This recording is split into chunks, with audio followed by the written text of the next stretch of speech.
Assalamualaikum warahmatullahi wabarakatuh. Apa kabar pemirsa Jambi TV? Saya Aulia Zahra kembali menjumpai Anda kali ini dalam program Dewan Menjawab.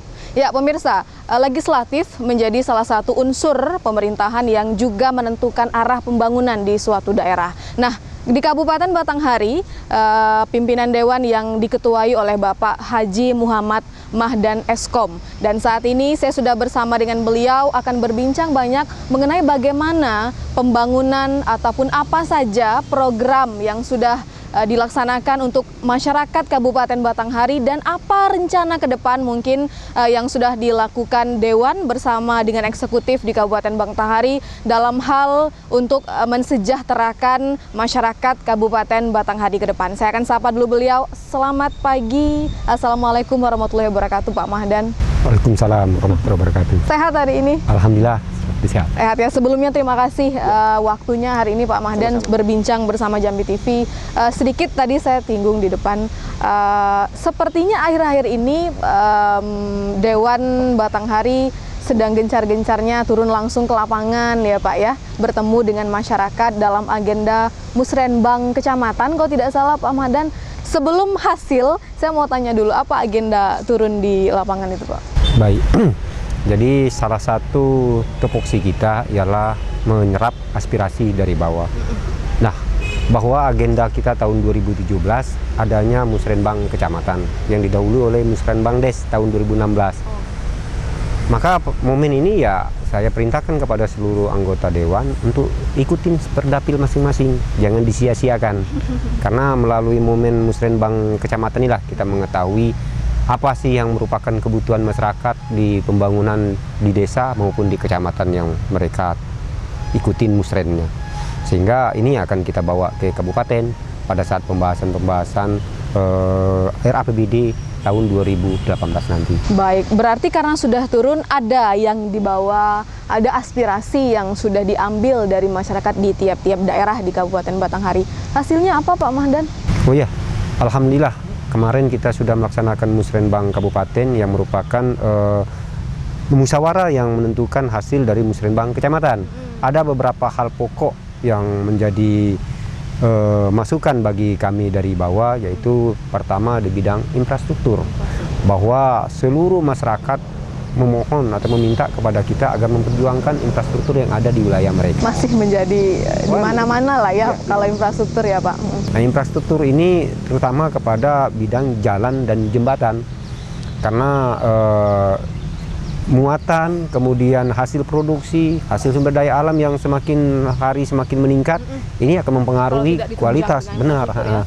Akhirnya distribusi hasil perkebunan, hasil sumber daya alam yang ada seperti tambang kerikil ataupun pasir, ataupun hasil sawit, hasil karet, dan bubi segala macam, kalau tidak ditunjang oleh infrastruktur yang bagus, ini akan sia-sia nanti pembinaan terhadap perkebunan dan pertanian.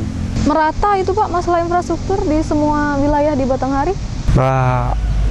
Ada kelasnya Mbak. Jadi ada yang kerusakannya sangat parah, ada yang kerusakannya sedang. Nah, kita yang menjadi skala prioritas kita adalah pertama kepada yang kerusakan yang sangat parah.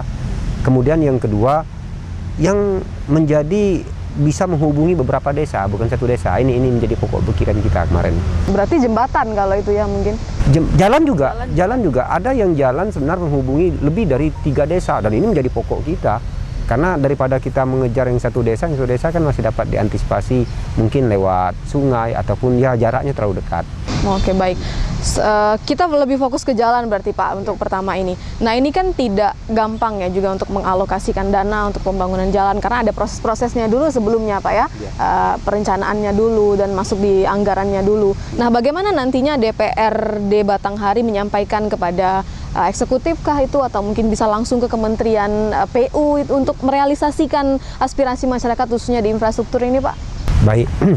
Jadi persoalan bagaimana kita merealisasikan, perlu saya sampaikan bahwa untuk pendanaan dari infrastruktur ini ada dana pusat, ada dana provinsi, ada dana APBD.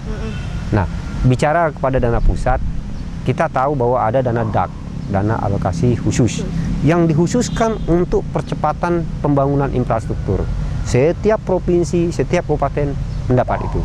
Nah, tinggal kita giring bagaimana pemerintah daerah agar menempatkan pembangunan yang dana DAK ini kepada posisi yang memang sangat-sangat membutuhkan, yang memang menjadi skala prioritas.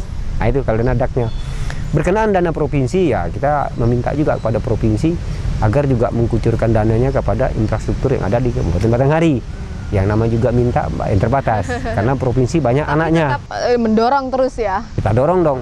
Makanya waktu Musrenbang Kabupaten kita minta hadir dong Dewan dari provinsi, Dapil Batanghari Muara Jambi. Nah itu. Hadir pada saat itu Pak? Hadir 1 orang. Kebetulan Dapil Muara Jambi Batanghari ini ada 7 sebenarnya. Tapi yang hadir 1 orang bagi kita ya cukup. Semoga sampai itu beritanya. Nah baik, selain jalan nih Pak Mahdan di Kabupaten Batanghari tentunya banyak aspek-aspek lain juga yang menjadi fokus pembangunan dan juga yang diawasi oleh Dewan dalam hal kinerja pemerintah. Selain jalan apa lagi Pak? Ya, baik. Ada yang di bidang kesehatan, ada di bidang pendidikan dan SDM. Sebelum kita memasuki kepada bidang kesehatan pendidikan, sebenarnya yang paling penting itu juga adalah tenaga ataupun sumber daya manusianya. Baik di bidang pendidikan maupun di bidang kesehatan, termasuk di bidang umum, pertanian dan perkebunan. Nah, perlu saya sampaikan bahwa di bidang pendidikan dan kesehatan kita memang benar-benar kekurangan tenaga. Baik itu benar-benar kekurangan tenaga. Sangat kekurangan. Sangat. Karena kita sudah 6 tahun ini tidak ada penerimaan pegawai negeri sipil Batanghari ini. Padahal banyak butuh di sana Pak. Oh, sangat-sangat banyak. Yang Ribuan pensiun, ya? yang meninggal dunia, ya. Pensiun setiap tahun ada, meninggal dunia setiap tahun ada. Nah ini kan mengurangi tenaga PNS yang ada di Kabupaten Batanghari. Nah ini yang mengurangi, sementara nambahnya tidak ada, kecuali pengangkatan guru K2 dengan honor PTT pusat untuk bidang kesehatan baru-baru ini. Itu. Baik, padahal kebutuhannya memang urgent sekali di masyarakat ya Pak ya.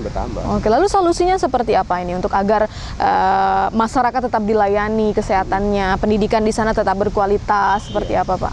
Salah satu solusinya kita kemarin kita menganggarkan untuk perekrutan tenaga PTT di bidang kesehatan dan sudah berjalan kemarin tesnya sampai selesai dan sudah ada mungkin sudah penempatan sekarang bagi PTT. Ini salah satu solusinya. Tapi keterbatasan anggaran juga terbatas Mbak, sehingga penerimaannya hanya 24 orang untuk seluruh kecamatan dari 8 kecamatan yang membutuhkan. Tidak tercover juga sebenarnya Pak ya. Baik, berarti memang benar-benar dibutuhkan SDM baru ini Pak ya yang mengabdi di Kabupaten Batanghari. Semoga didengar juga oleh pihak terkait ini Pak. Baik, selain kesehatan ada jalan juga tadi. Ini kan Bupati dan Wakil Bupatinya juga terbilang baru ya di Kabupaten Batanghari Pak, di bawah kepemimpinan Bapak Syair Sadan, Ibu Sofia, sekitar 1 tahun lebih ya Pak ya. Nah bagaimana DPR mengkorelasikan atau bermitra dengan eksekutif Bupati dan Wakil Bupati yang baru ini Pak? Sampai saat ini Alhamdulillah kita dapat berjalan sesuai dengan apa yang kita inginkan, baik ingin Pemda maupun inginkan DPRD. Kalau ada hambatan-hambatan sedikit-sedikit biasa Mbak, karena yang namanya kemitraan ini tidak mungkin semuanya berjalan mulus. Apalagi DPR mengawasi. Iya, itu. Kita mengkritisi, kadang-kadang kritik kita mungkin terlalu keras ya, mungkin ada saja yang tidak bisa diterima, tapi tugas kita laksanakan. Tapi berjalanannya untuk Kabupaten Batanghari, pembangunan, apa roda pemerintahan tetap berjalan sebagaimana yang diharapkan. Oke, baik. Kembali ke tenaga kesehatan tadi Pak. Kalau tidak salah ada yang namanya program pemerintah pusat Nusantara Sehat.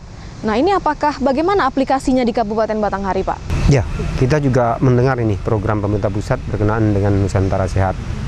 Kemarin kita sudah konsultasi ke Jakarta, Kementerian Kesehatan, agar PTT pusat ini diadakan di kabupaten kota di seluruh Indonesia.